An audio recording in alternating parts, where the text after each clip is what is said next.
Good morning mga paps. Ngayong araw na ito kakabit tayo ng rear left door handle ng ating Pajero. Ito binuksan ko na. Ganda ng araw. Binuksan ko na siya kanina.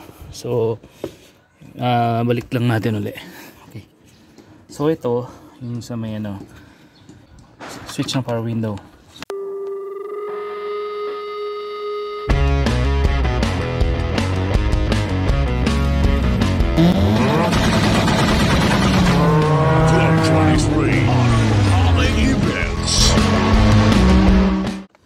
Nakaganyan yan. So tutuklapin mo lang konti. Yan, make sure na maingat para hindi mabutas to. Okay, next. Ito, astray. Yan, kaganyan niya kanina. Okay, so para mabuksan, gaganyan mo, tapos pindutin mo to. Yan. So may tornilyo yan kanina. Diyan na yan. Ito yan. Ito yan. So tinanggal ko na rin. Okay. So next. Ito naman. Nakaganito to. Pasok natin. Yan. May tornilyo rin yan doon.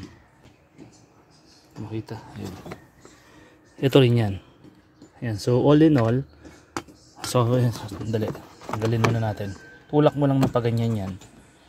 Mag-stop na yan. So, mahuhugot mo na. Okay, once mahugot, ito rin, may tornilyo. Sa dalawa. Yan. Ayan. So, tatanggalin mo ganyang kalakihan. Okay. So, bali all in all, ilang tornilyo? 1, 2, 3, 4. Ito, takip to rito. Okay. So, once natanggal mo na yan, hihilahin mo na isa-isa yan. Meron siyang mga parang ganito yan. Ang tawag dyan. Yan yung naglalak eh. Tumutulong para humigpit. Hihilahin mo na isa-isa yan. Okay. So ngayon, pag hila mo, gumagalaw na yan. Tapos pataas. Hilahin mo pataas na ganun. Okay. So hilahin mo na natin. Ayun. Nakita mo. Nag-snap na. Ayun. Tanggal na mga paps. Okay. So since natanggal na, ma-access na natin yung buo na yan. So ngayon may kortina kasi tayo dito. So alisin muna natin yung kortina. Bilib naman ako dito. Wasari pa oh. Walang kabulok-bulok. Okay. So ito na yan. So ang i-access natin yung door handle dito. Tumadikit to eh. Natin na ganyan dyan.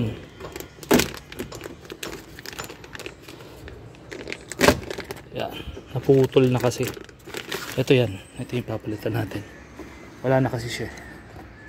So ito ipapalit natin. Nabili natin to sa online. 300 plus lang ito. Parang halos urig na rin yung tsura. Okay na rin yan. Replacement. Mura-mura. Naputol na kasi dun eh. So yun ang titignan natin.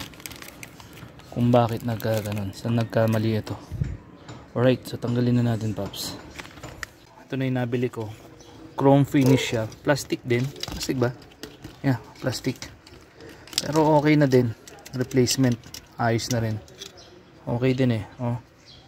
331. Magkano ba? Hindi.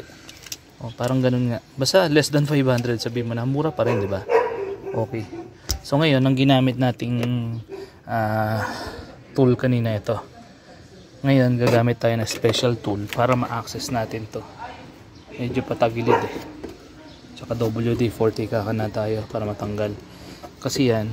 Dito yan, nakatornilyo yan dito. Okay, so, kunin muna natin. Nandito na yung mga special tools natin. Nabili lang din ng online. Mga mura-mura lang yan.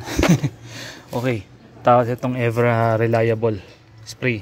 Sprayan natin dun. Yun. Okay, spray natin.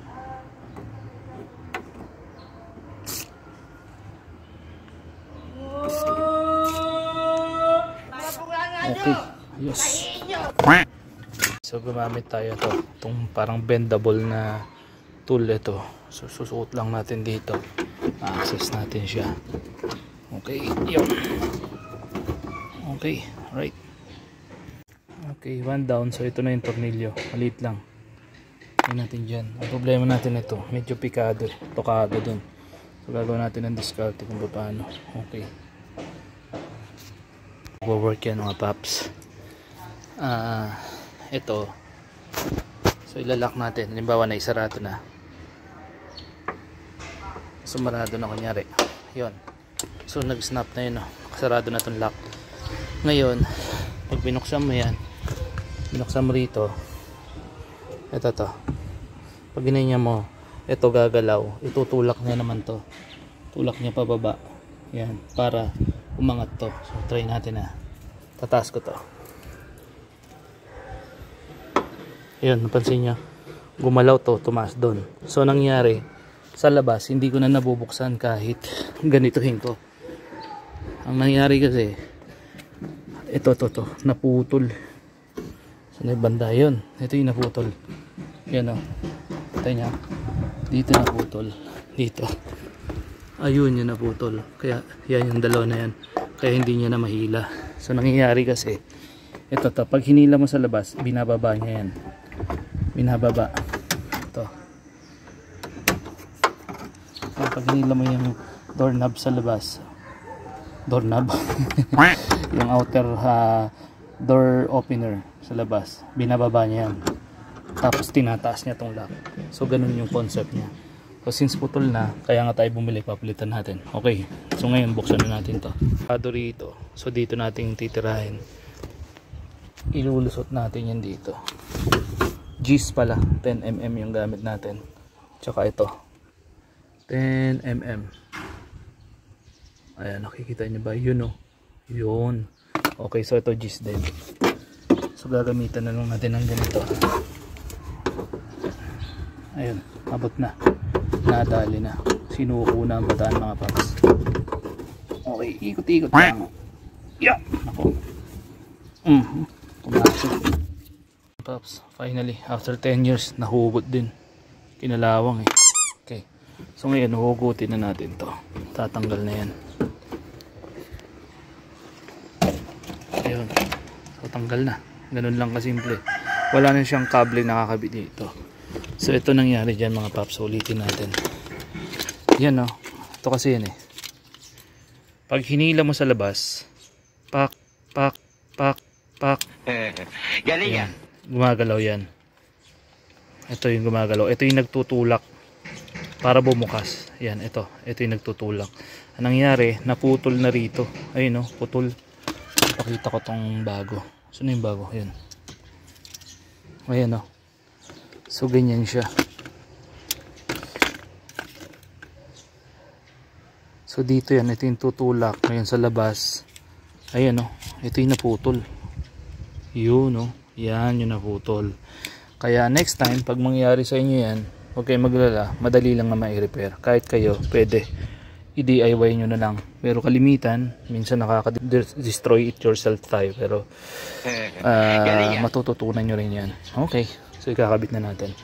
Ngayon, gusto ko lang share, medyo naging proud pa rin ako dito. Dahil, tingnan mo, biruin mo 1996. Itong sakyan na to. Sariwang sariwa pa rin, no? Walang kalawang. Tapos buo pa tong mga to. Ibig sabihin hindi kasi masyadong, hindi nabubuksan to, hindi nare-repair ng kung ano mang nakalagay dyan o anong nasisira dyan. Talagang Pajero power. Matibay talaga. Pati ito, grabe. Ito, tong lawanet na to, nasisira lang naman yan pag nababasa eh. So ibig sabihin hindi siya nababasa, kaya intact pa rin siya. Ayan. Ganun yan, the rest. Nabuksan ko na kasi yan dahil nung ginawa ko dito. May install ako dito na power lock, something. Or basta speaker, and then ito pala yung nung nasira ito, pinalitan ko lahat. So yan, nabuksan ko na lang, kaya alam kong washery. Gusto kong ibenta to, so napapaisip ako dahil nga talagang tangke ng 90s, tsaka ever reliable, kaya siguro ikikip ko na lang. Ayan, kasi wala na, hindi ko na may pasok sa garahe. Ito yung pang araw-araw namin. Tingnan mo ang tarik dito sa amin. Kailangan mo ng 4x4 dito pagka atras ka, kasi pag umuulan yan, tawag dito, malumot. Okay, anyway, kabit na natin. Okay, so salpak na natin mula sa labas papasok sa loob. Ganun lang siya kasimple. Ayan, make sure na ito tatama siya. Yan, bubukol dun. Ano. So, one man army kasi tayo. Salpak muna natin. Ito sinasabi ko. Ito, yan tutulak kasi dito sa bakal na yan. Kita ba yun? Ayun, morning. Yan. Tutulak sa bakal na yan. Pag inangat mo sa labas, hinila mo ganun sa labas na. Hinila mo, ito tutulak to pababa. Itutulak niya naman yan pababa. Itataas niya naman to, yung lock dito. Para bubukas. Okay. Salpak na natin. So kinabit ko muna yung isang tornilyo lang dito. So ngayon, testing natin. Pag sinarado mo kasi yan, lalak yan na ganyan. Yun. So lalak na, diba? Ayan, lock. So ngayon, hihilahin natin sa labas. Hihilahin ko to. So pag hinila mo yan, ayun na, hilahin natin. Ayun o. Okay. So umangat na. So ibig sabihin bubukas na yan. Alright. So pwede na natin i-fix. Ganun ang pagkabit. Okay. So ito matindi. So naikabit na natin tornilyo rito. Kasi dito pwede mo ilusot yung power tools na yun eh. Power tool pala. Ito. Pwede mo gamitin. Diretso ikabit dito. So matindi. Yun nandito. Yun ang kailangan ng diskarte. Basta diskarte nyo na yung parang ikakabit. Ang ginawa ko, ayan, dinukot ko, tapos iniikot-ikot ko. Sabi nga nila pa nag-asawa ng mekaniko, magaling sa mundo. Ayan o, dali. Kulit ng bata yun. Ito, pinag-follow niya yung tatay niya. Okay. Ayan, okay. So higpitan na natin. So nahigpitan na natin nandito. Basta diskarte nyo na lang kung paano yung higpitan yan. Yan, saan na ba yan? Tornilyo na yan, kulit eh. Tornilyo. Ayun, yan. Ito. Yan, tornilyo na yan. Yan. Diskarte nyo na lang paano yung higpitan yan. Basta wag masyadong mahigpit kasi plastic lang itong outer door handle natin eh.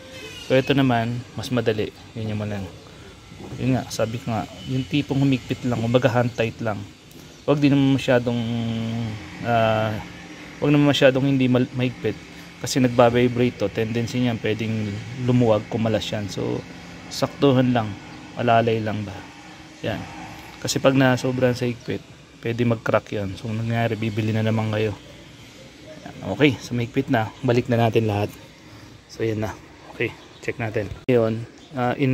In place na siya. So bago natin i-fix ulit, sarado naman natin ngayon. Ayan, okay. Try nga natin, moment of truth, kung bubukas. Oh, hoy, patay. Ayun, oh. Ba't dalawa? Dapat isang bukas lang eh. Dalawa. So, kailangan mag-adjust siguro. So, adjust na lang natin, papi, kung bakit ganoon. Okay, pwede namang iangat na lang natin to. Baka hindi niya na itutulak ng maigi. Okay, but anyway, sarado nga natin. Buksan.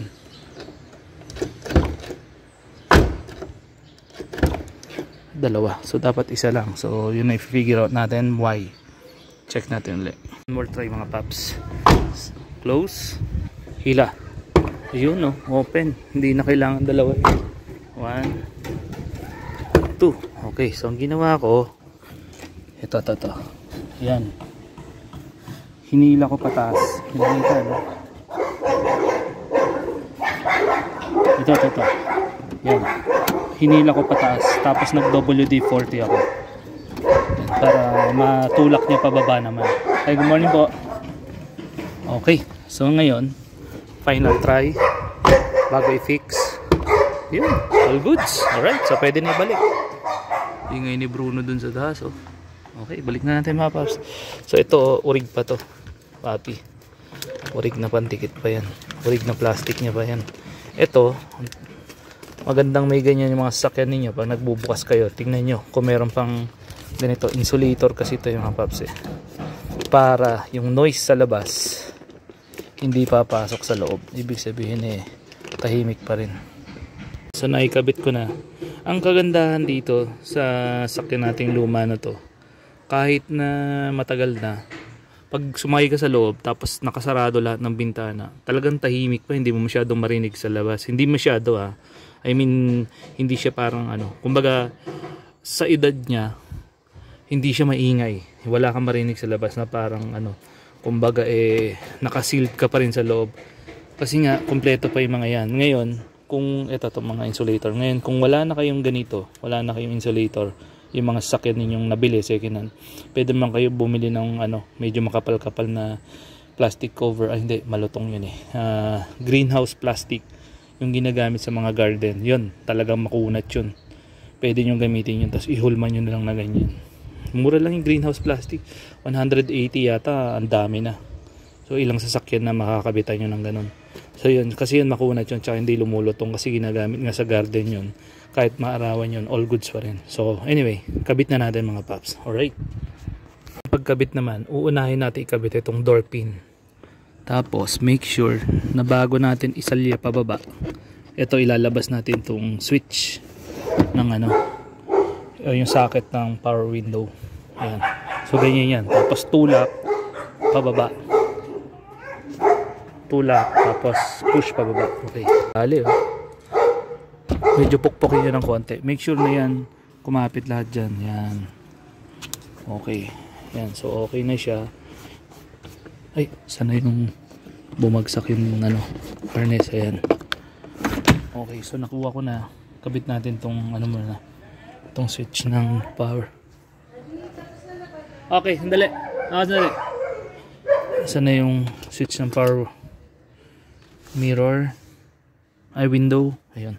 So salpak muna natin para hindi na kumalas. Salpak. Okay, alright.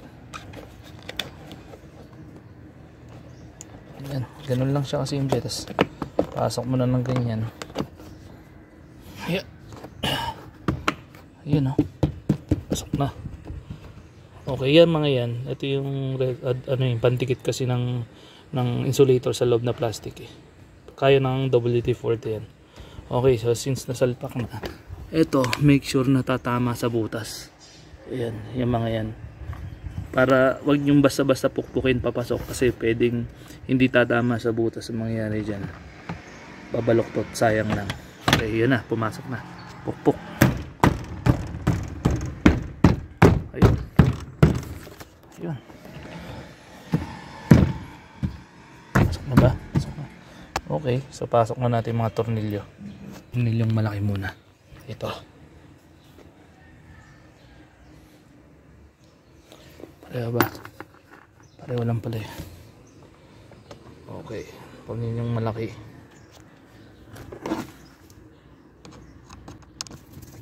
Ayan.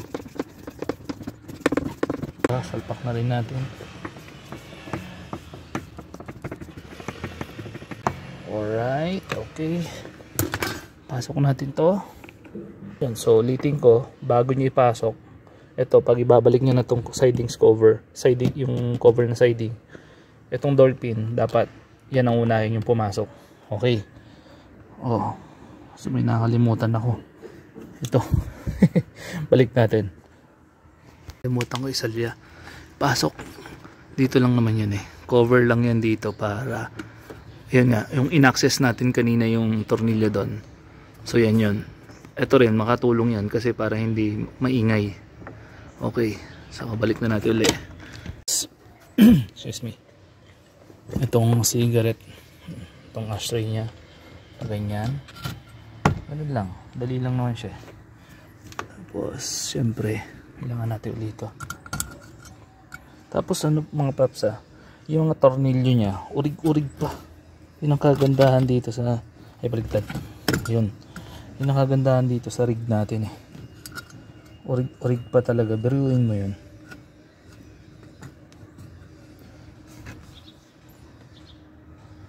Hindi pa siya chop suey.